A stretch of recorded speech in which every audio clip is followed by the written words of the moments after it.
సభకు నమస్కారం. పాతపట్నం నియోజకవర్గంలో ఈరోజు జరుగుతున్నటువంటి శంకారావం కార్యక్రమానికి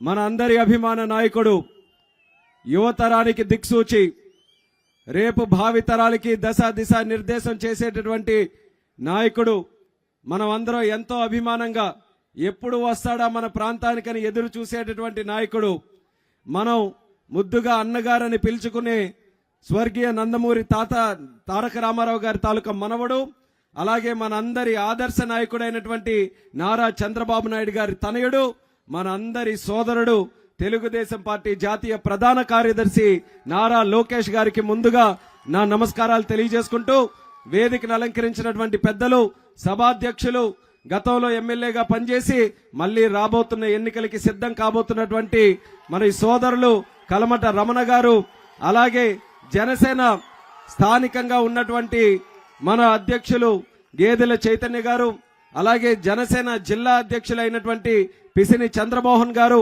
మామిడి గోవిందరావు గారు, అలాగే మన ఎమ్మెల్సీగా గెలిచినటువంటి మన చిరంజీవి గారు, మన శ్రీకాకుళం పార్లమెంటు నియోజకవర్గ అధ్యక్షులైన కోన రవికుమార్ గారు, మరి ముఖ్యంగా పాతపట్నం నియోజకవర్గ 5 మండలాల నుంచి కూడా కదలి వచ్చినటువంటి మా తెలుగుదేశం పార్టీ కుటుంబ సభ్యులకి, సోదర సోదరీమణులకి, కార్యకర్తలకి, జన సైనికులకి అందరికీ కూడా మరొక్కసారి నా హృదయపూర్వకమైనటువంటి నమస్కారాలు తెలియజేసుకుంటున్నాను. పాతపట్నం నియోజకవర్గం మా తల్లిగారి నియోజకవర్గం, మాకు అమ్మ లాంటి నియోజకవర్గం ఇది. ఎప్పుడు కూడా పాతపట్నం నియోజకవర్గం వస్తే అమ్మ ఏ రకంగా ఆశీర్వదించి పంపిస్తుందో, ఆ నీలమణి దుర్గమ్మ ఏ రకంగా ఆశీర్వదించి పంపిస్తుందో, తెలుగుదేశం పార్టీని గాని మమ్మల్ని గాని ఇక్కడ ఉన్నటువంటి ప్రజలు, కార్యకర్తలు ఆ రకంగా ఆశీర్వదించి తెలుగుదేశం పార్టీకి వెన్నుదన్నుగా మీరందరూ కూడా నిలిచారు. గతంలో ఎన్ని ఎలక్షన్లు జరిగినా, ఎన్ని అవాంతరాలు ఎదురైనా సరే తెలుగుదేశం పార్టీకి నమ్మి ఉన్నటువంటి కార్యకర్త ఈ పాతపట్నం నియోజకవర్గంలో వేలాది మంది ఉన్నారు. అటువంటి వేలాది మంది ప్రజలు, కార్యకర్తలు ఎవరైతే ఉన్నారో మిమ్మల్ని అందరినీ కూడా మరొక్కసారి చైతన్యపరచాలని, మిమ్మల్ని రాబోతున్నటువంటి ఎన్నికలకి ఒక సైనికుల్లాగా తయారు చేయడానికి లోకేష్ అన్న గారు ప్రత్యేకంగా ఈ సభ పెట్టుకొని ఈ రోజు రావడం జరుగుతుంది. కాబట్టి ఈ కార్యక్రమం మా అందరి కోసం కాదు, మీకోసమే ఈ కార్యక్రమం జరుగుతుందనేది కార్యకర్తలందరూ కూడా తెలుసుకోవాల్సినటువంటి అవసరం ఉంది. రేపు రాబోతున్నటువంటి ఎన్నికలు రాష్ట్రానికే ఒక ముఖ్యమైనటువంటి ఎన్నికలు, చారిత్రాత్మకమైనటువంటి ఎన్నికలు. 2019లోనే మనం అందరం కూడా తప్పు చేశాం, రాష్ట్రం మొత్తం కూడా మోసపోయింది, అందులో పాతపట్నం కూడా భాగస్వాములం అయ్యాం. ఎక్కడా కూడా ఒక మాయ మాటలు చెప్పి తిరుగుతున్నటువంటి జగన్మోహన్ రెడ్డిని మనం ప్రశ్నించకుండా ఆయన చెప్పినటువంటి మాటలు నమ్మి ఆ రోజు మనం అందరం కూడా వైఎస్ఆర్ కాంగ్రెస్ పార్టీకి ఓట్లేసి గెలిపిస్తే ఈ రోజు ఆంధ్రప్రదేశ్ రాష్ట్రాన్ని ఈ భారతదేశంలో లేకుండా చేశాడు ఈ దుర్మార్గుడు జగన్మోహన్ రెడ్డి అనేది కూడా తెలియజేస్తున్నాను. ఇప్పటికైనా సరే మనం అనుభవించాం 4.5 సంవత్సరాలుగా ఈ పాడు ప్రభుత్వం తాలూకా ప్రజా వ్యతిరేక విధానాల వల్ల ఎన్ని రకాలుగా ఇబ్బందులు పడ్డాలో అన్ని కూడా పడ్డాం. ఇంకా సహించే ఓపిక మీ అందరికీ కూడా ఉందా అని అడుగుతున్నాను. ఇంకా ఈ ప్రభుత్వం చేస్తున్నటువంటి అరాచకాలని మనం ఎదురు చూస్తూ ఉండగలమా అని అడుగుతున్నాను. లేదు, తిరగబడాల్సినటువంటి సమయం వచ్చింది.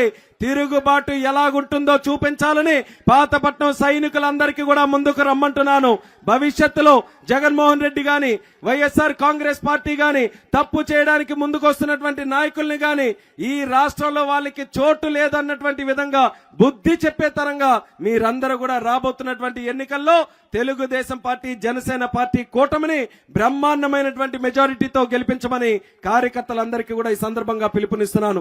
పాతపట్నం నియోజకవర్గం అప్పుడులో చంద్రబాబు నాయుడు గారు పరిపాలించేటప్పుడు ఏ సమస్య ఉన్నా సరే రమణ గారు ఆ రోజు మన అందరికీ కూడా సహకరించే విధంగా స్థానికంగా ఏ సమస్యలు ఉంటే ఆ రోజు చంద్రబాబు నాయుడు గారి దగ్గర తీసుకొని వెళ్తే కోట్ల రూపాయల నిధులు మన ప్రాంతానికి మనం తీసుకొని వచ్చాం.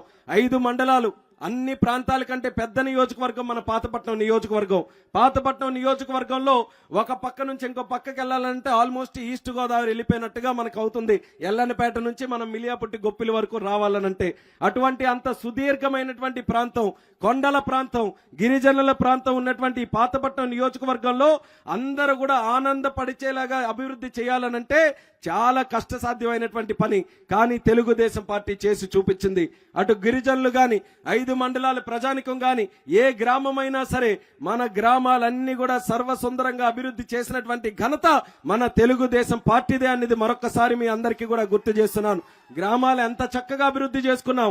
సీసీ రోడ్లు వేయడంలో, వీధి దీపాలు గాని, గ్రామానికి కావలసినటువంటి అన్ని అవసరాలు, తాగునీటి సదుపాయాలు, గ్రామంలో ఇల్లులు, పెన్షన్లు, రేషన్లు, పెళ్లి కానుకలు, సంక్రాంతి కానుకలు, ఇలా చంద్రన్న బీమాలు, పసుపు కుంకుమ ఎన్నో కార్యక్రమాలు చేసినటువంటి ఘనత మన ప్రభుత్వం చంద్రబాబు నాయుడు గారు. ఆ రోజు లోకేష్ అన్న గారు ఆ రోజు పంచాయతీరాజ్ మినిస్టర్ గా ఉన్నారు. పంచాయతీరాజ్ మినిస్టర్ గా ఆయన ఉంటే ఆయన ఒకటే ఆలోచించారు, ఆంధ్రప్రదేశ్ రాష్ట్రం డెవలప్ అవ్వాలనంటే మనకి పట్టణాలతో పాటు గ్రామాలు కూడా అభివృద్ధి చెందాలని. సీసీ రోడ్లు ఆ రోజు 1000 కిలోమీటర్లు మనం వేసుకున్నామనంటే దానికి ఘనత మన లోకేష్ అన్న గారు అనేది మళ్ళీ తెలియజేస్తున్నాను. అలాగే మన ఒక పక్కన యువతకి ఉద్యోగ అవకాశాలు కల్పించడానికి దేశ విదేశాల నుంచి ఐటీ కంపెనీలు మన ప్రాంతానికి తీసుకొని వచ్చి దేశంలోనే అత్యధికమైనటువంటి సెల్ ఫోన్లు ఎక్కడ తయారవుతున్నాయంటే అది మన ఆంధ్రప్రదేశ్ రాష్ట్రంలోని గొప్పగా చెప్పుకునే స్థాయికి మన లోకేష్ అన్న గారు తీసుకొని వచ్చారని తెలియజేస్తున్నాను. మన నాయకులు ఆ రకంగా మన రాష్ట్రం కోసం కష్టపడి ఒక ఉన్నతమైనటువంటి స్థానంలో కూర్చోబెడితే ఎలా దోచుకుందామన్న ఆలోచనతోని జగన్మోహన్ రెడ్డి ఈ రోజు వచ్చాడు. ఇప్పుడే ఇక్కడ స్థానికంగా కూడా మాట్లాడుకున్నాం, ఎక్కడ అభివృద్ధి ఎక్కడా కూడా లేదు. ఏ ఒక్క కార్యక్రమం కూడా ₹1 ఖర్చు పెట్టి ముందుకు నడిపించింది లేదు. కానీ అవినీతి ఎక్కడైనా ఉందనంటే మొట్టమొదటగా హాజరవుతున్నారు. ఎంత డబ్బులు మనం సంపాదించుకున్నామన్న ఆలోచనతో ఇసుక కనబడితే ఇసుక, గనులు కనబడితే గనులు, గ్రావెల్, మైనింగ్, ఇలా ఎక్కడ నుంచైనా సరే ₹1 సంపాదిస్తున్నారనంటే అందులో వాటా కోసం మాత్రం ఈ నాయకులు అందరూ కూడా ఎగబడి ఈ పాతపట్నం నియోజకవర్గాన్ని కబ్జా చేసుకునే విధంగా ఈరోజు రాబందుల్లాగా అందరూ కూడా తయారయ్యారు. అటువంటి వ్యక్తుల్ని తరిమి కొడితే గాని పాతపట్నం నియోజకవర్గంలో ఎటువంటి కార్యక్రమాలు మళ్ళీ జరగవు అనేది మీ అందరికీ కూడా ఈ సందర్భంగా తెలియజేస్తున్నాను. అందుకనే మీరందరూ రాబోతున్నటువంటి ఎన్నికల్లో సిద్ధం కావాలి. మీరందరూ కూడా పోరాటానికి సిద్ధం కావాలి. ఎన్ని కేసులో మీ అందరి మీద పెట్టించుకున్నారు ఇప్పటికీ. ఈ 2 నెలలు మనం ఎవరం కూడా భయపడాల్సినటువంటి అవసరం లేదు. ఎందుకనంటే లోకేష్ అన్న గారు ధైర్యం ఇవ్వడానికి మన అందరి ముందుకి వచ్చారు. ఏ కష్టం వచ్చినా సరే, మీకు ఎటువంటి ఇబ్బందులు ఉన్నా సరే లోకేష్ అన్నగా నేను మీ వెంట ఉంటాననే ధైర్యం ఆయనే మీ అందరికీ కూడా ఇస్తున్నారు. కాబట్టి నిర్భయంగా మీరందరూ కూడా ఎన్నికల్లో పోరాటం చేయాలని మరొకసారి మీ అందరికీ పిలుపునిస్తున్నాం. రాష్ట్రంలో ఈ పడినటువంటి పిచ్చి కుక్కలు వైఎస్ఆర్ కాంగ్రెస్ పార్టీ నాయకులు వీళ్ళందరినీ కూడా తరిమి కొట్టాలని చంద్రబాబు నాయుడు గారు, పవన్ కళ్యాణ్ గారు ఇద్దరు కలిసి కట్టుగా ఈ రోజు ముందుకు వచ్చారు. వాళ్ళ పదవుల్లో కూర్చోవడానికి కాదు, వాళ్ళిద్దరు కూడా చూసుకుంటే ప్రజల గుండెల్లో స్థానం సంపాదించుకున్నారు. చంద్రబాబు నాయుడు గారు గాని, పవన్ కళ్యాణ్ గారు గాని ఆయన గురించి చెడు మాట్లాడాలంటే 10 సార్లు ఆలోచించే వ్యక్తులు ఈ రాష్ట్రంలోనే కాదు దేశంలో ఉన్నారు. అంత గౌరవం సంపాదించుకున్నటువంటి వ్యక్తులకి రాజకీయాల కోసం, పదవుల కోసం ఆరాటపడాల్సినటువంటి అవసరం లేదు. కానీ ఆంధ్రప్రదేశ్ రాష్ట్రం ఇలా నాశనం అయిపోతుంటే, తగలబడిపోతుంటే నాయకుడిగా మనం చూస్తూ ఊరుకోకూడదు. అవసరమైతే చేయి కలపాలని అటు పవన్ కళ్యాణ్ గారు, చంద్రబాబు నాయుడు గారు కలిపికట్టుగా ఈ ఎన్నికల్లో ముందుకు రాబోతున్నారు. అదే స్థాయిలో గ్రామీణ ప్రాంతంలో, క్షేత్రస్థాయిలో తెలుగుదేశం పార్టీ, జనసేన పార్టీకి ఉన్నటువంటి కార్యకర్తలు కూడా కలిసి మెలిసి పనిచేసి నిద్ర లేకుండా ఈ వైఎస్ఆర్ కాంగ్రెస్ పార్టీ నాయకులకి రేపు వచ్చే ఎన్నికల్లో ఏ స్పీడ్ మీద అయితే వచ్చారో దానికి 10 రెట్లు స్పీడ్ మీద వాళ్ళకి బంగాళాఖాతంలో కలిపేయడానికి పంపించాలనేది కూడా మీ అందరికీ కూడా ఈ సందర్భంగా తెలియజేస్తున్నాను. పాతపట్నం నియోజకవర్గంలో పెద్దలు మాట్లాడినప్పుడు కొన్ని సమస్యలు కూడా చెప్పారు. ఆ రోజు చంద్రబాబు నాయుడు గారు సీఎంగా ఉంటే రాష్ట్రం మొత్తం మీద సర్వే చేయించారు. అందులో పెర్ క్యాపిటా ఇన్కమ్, ఆ సగటు ఒక ఆదాయం ఉండేటటువంటి ఆ ఫిగర్ ఏదైతే ఉందో అన్నిటికంటే తక్కువ పాతపట్నం నియోజకవర్గానికి వచ్చింది.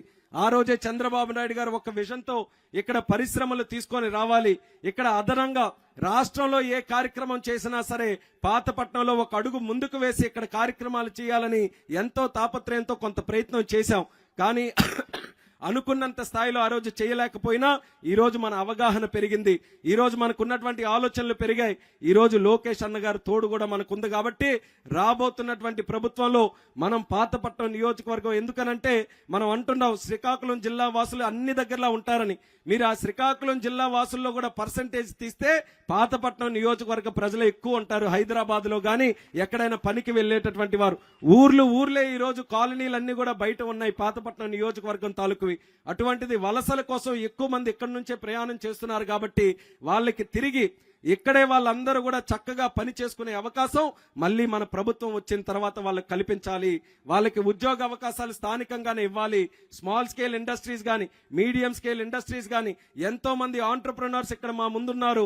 వాళ్ళందరికీ కూడా మనం సరైన అవకాశం కల్పించగలిగితే వాళ్ళ ద్వారానే సొంతంగా పెట్టుకునేటటువంటి స్థామత మా తాలూకు పాతపట్నం నియోజకవర్గ ప్రజల్లో ఉంది. కాబట్టి ఆ ప్రోత్సాహం అందించాలని కూడా ఈ సందర్భంగా నేను పిలుపునిస్తున్నాను.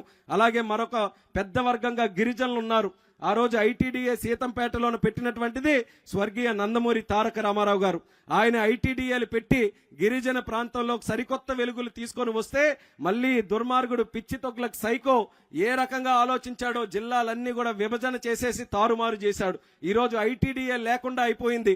మనకి మిలియాపుట్టి, కొత్తూరు, పాతపట్నం, మందస ఇలా చాలా గ్రామాల్లో, చాలా మండలాల్లో గిరిజన గ్రామాలు ఉన్నాయి.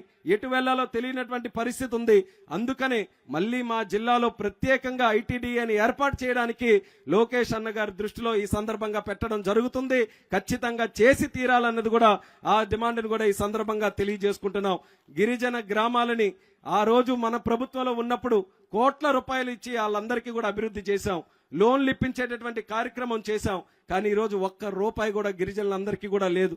ఆ గిరిజన గ్రామాలు చూస్తే వన్ సైడెడ్ గా ఫ్యాన్ గుర్తుకు ఓటేశారు ఆ రోజు. కానీ నమ్మిన వ్యక్తి వెన్నుపోటు పొడిస్తే ఏ రకంగా ఉంటుందో గిరిజన గ్రామాలందరూ కూడా ఈరోజు జగన్ కి ఓటేసిన తర్వాత వాళ్ళందరూ కూడా తెలుసుకున్నారు, వాళ్ళ పాపం తెలుసుకున్నారు. ఈసారి గిరిజన గ్రామాల్లో ఒక్క ఓటు కూడా ఫ్యాన్ గుర్తుకి పడే అవకాశం లేదన్నది కూడా ఈ సభాముఖంగా తెలియజేసుకుంటున్నాను. అలాగే నిర్వాసితుల తాలూకా సమస్య కూడా ఉంది మన పాతపట్నంలో. ఆ రోజుల్లో మనమే చేశాం అన్ని కార్యక్రమాలు. యూత్ ప్యాకేజ్ ఆ రోజు నిర్వాసిత గ్రామాల్లో ఏదో చెప్పనట్టు చెప్తే ఏ ప్రభుత్వం వచ్చినా మాటలు చెప్తారు, చేతలు ఎవరికి కూడా కాదని ఆలోచించుకొని వాళ్ళేవో కొన్ని డిమాండ్లు చెప్తే 430 కోట్ల రూపాయలు తీసుకొని వచ్చి ప్రతి ఒక్కరికి 5 లక్షల రూపాయలు యూత్ ప్యాకేజ్ ఇచ్చినటువంటి ఘనత మన తెలుగుదేశం పార్టీ ప్రభుత్వం నారా చంద్రబాబు నాయుడు గారిదని తెలియజేసుకుంటున్నాను. ఎంత కష్టపడి పని చేయాలో అంత చేశాం. అయినా సరే ఒక ప్రాంతం నుంచి వేరే ప్రాంతానికి వెళ్ళినప్పుడు తాతల నుంచి వచ్చినటువంటి ఆస్తిని వదులుకొని వెళ్తున్నప్పుడు ఎక్కడో కాస్త బాధ ఉంటుంది. ఆ బాధని వాళ్ళు వినియోగించుకొని వాళ్ళని రెచ్చగొట్టి మళ్ళీ 2013 చట్టాన్ని అమలు చేస్తామనంటే కాస్త ఆశపడ్డారు నిర్వాసితులందరూ కూడా. మరి ఆశలో అర్థం ఉంది. కానీ ఆశించి మీరు అందరూ ఓట్లు వేసుకున్నటువంటి వ్యక్తులు మీకు ఎవరికైనా న్యాయం చేయగలిగారా అని నిర్వాసిత గ్రామాల నుంచి వచ్చినటువంటి వారికి అడుగుతున్నాను. 2013 చట్టంలో ఒక్క రూపాయి అంటే ఒక్క రూపాయి వాళ్ళు ఎవరికి కూడా ఇవ్వలేదు. మాట్లాడడానికి కూడా ఏ ఒక్క నాయకుడు కూడా ఈ రోజు రావట్లేదు. అంటే ఓట్లు వేసినప్పుడు మాత్రం దర్జాగా వచ్చి మీ అందరికీ ఎన్ని హామీలు ఇవ్వాలో అన్ని హామీలు ఇచ్చారు. ఆకాశంలో ఉన్న చంద్రుడు కావాలనంటే 1 కాదు 2 చంద్రులను మీకు తెచ్చి చూపిస్తా అన్నారు. నక్షత్రాలు కావాలనంటే 10 ఏంటి 20 నక్షత్రాలు తీసుకోండి జగన్మోహన్ రెడ్డి అనుకుంటే ఏదైనా సాధిస్తాడని చెప్పి మాయ మాటలు చెప్పి అన్ని ఓట్లేశారు. తీరా ఈ రోజు చూసుకుంటే పంగనామాలు పెట్టారు. అందరికీ కూడా ప్రతి ఒక్కరికి కూడా ఈ రోజు పంగనామాలు పెట్టి ఈ రాష్ట్రాన్ని సర్వనాశం చేసే పరిస్థితికి వచ్చారు. ఇప్పటికైనా మనం మేలుకోవాలి, మన రాష్ట్రాన్ని మనం కాపాడుకోవాలి, మన రాష్ట్రం తాలూకా భవిష్యత్తుని మనం కాపాడుకోవాలి. అది చేయగలిగినటువంటి సత్తా చంద్రబాబు నాయుడు గారు, పవన్ కళ్యాణ్ గారి దగ్గరే ఉందన్న ఆలోచనతో మీ అందరికీ కూడా పిలుపునిస్తున్నాను. వచ్చే ఎన్నికల్లో కష్టపడి మనం అందరం కూడా పనిచేసి రాబోతున్నటువంటి ఎన్నికల్లో తెలుగుదేశం పార్టీని గెలిపించుకొని చంద్రబాబు నాయుడు గారిని మళ్ళీ ముఖ్యమంత్రి చేయవలసిందిగా పాతపట్నం నియోజకవర్గ ప్రజలందరికీ కూడా మరొకసారి నేను పిలుపునిస్తున్నాను. అలాగే మన పక్కన రైల్వే స్టేషన్ ఉంది. ఆ రైల్వే స్టేషన్ కూడా ఈరోజు అభివృద్ధి జరుగుతుంది. పట్టుబట్టాం. అక్కడ పట్టుబట్టి ఈ యొక్క ప్రాంతానికి ఆ రైల్వే స్టేషన్ సుందరంగా తయారు చేయాలని ఎన్నో సందర్భాల్లో మాట్లాడితే ప్లాట్ఫామ్ హైట్ కూడా ఈ రోజు పెరిగే పరిస్థితికి వచ్చింది. రేపు రాజ్యరాణి ఎక్స్ప్రెస్ ను కూడా ఆపేటటువంటి పరిస్థితి నేను తీసుకొని వస్తానని కూడా ఈ సందర్భంగా పిలుపునిస్తున్నాను. కేంద్ర పరంగా చాలా కార్యక్రమాలు మన జిల్లాలో చేశాం. ఈ యొక్క పాతపట్నం నియోజకవర్గంలో కూడా కేంద్రానికి సంబంధించి ఎటువంటి కార్యక్రమాలు ఉన్నా గతంలో మీరు చూశారు. మనకి బ్రిడ్జ్ కూడా రొమదల దగ్గర బ్రిడ్జ్ కూడా ఉన్నప్పుడు మనమే పార్లమెంట్ లో గట్టిగా ప్రశ్నిస్తే నత్తనడకన ఉన్నటువంటిది అది కూడా ముందుకు నడిపించే పరిస్థితికి వచ్చారు. ఇలా ఏ సమస్య ఉన్నా సరే మనం అన్ని రకాలుగా పోరాటం చేస్తున్నాం. కానీ అధికారం మన చేతుల్లో ఉంటే ఇంకా బ్రహ్మాండమైన కార్యక్రమాలు మనం అన్ని కూడా చేయొచ్చు. అది సాధించడం కోసం అందరం కూడా కలిసికట్టుగా కృషి చేయాలని మళ్ళీ ఈ సందర్భంగా తెలియజేసుకుంటున్నాను. పాతపట్నం నియోజకవర్గం అంటే ఒక మారుమూల ప్రాంతంగానే ఎప్పుడూ ఉండిపోతుంది.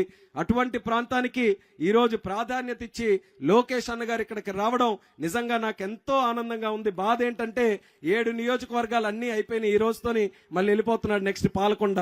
అందరం కూడా మిస్ అవుతాం లోకేష్ అన్న గారు మిమ్మల్ని. నేను ఎలాగ వస్తాను, మా ప్రజలు మిస్ అవుతారు.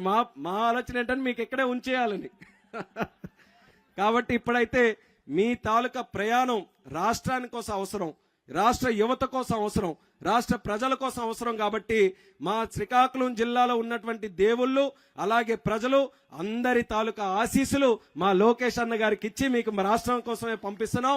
రాష్ట్రం మొత్తం మీద తిరగండి.